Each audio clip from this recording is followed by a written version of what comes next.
मुंबईतील आझाद मैदानाबाहेर समग्र शिक्षण अभियानातील शिक्षकांनी रास्ता रोको आंदोलन सुरू केलंय।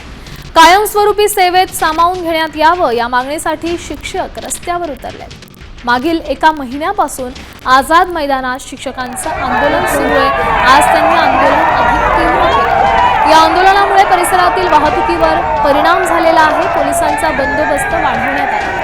शिक्षकांच्या मागण्या मान्य होईपर्यंत आंदोलन सुरू ठेवण्याचा इशाराही देण्यात आला।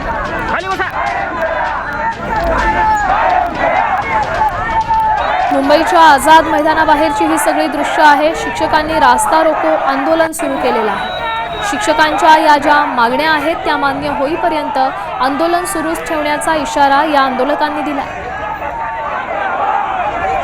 या संदर्भातली अधिकची माहिती देत आहेत आपल्या प्रतिनिधी वैदेही काणेकर। वैदेही, नेमकं या शिक्षकांच्या मागण्या काय?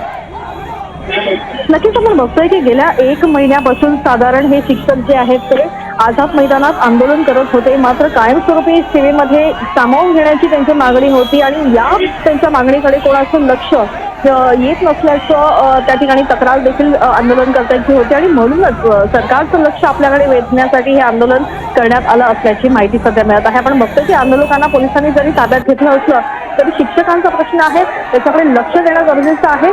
त्या दृष्टीनं खरं तर पावलं उचलावीत अशी त्यांची मागणी आहे। या रास्ता रोकोमुळे तिकडच्या वाहतुकीवर काही परिणाम झालाय?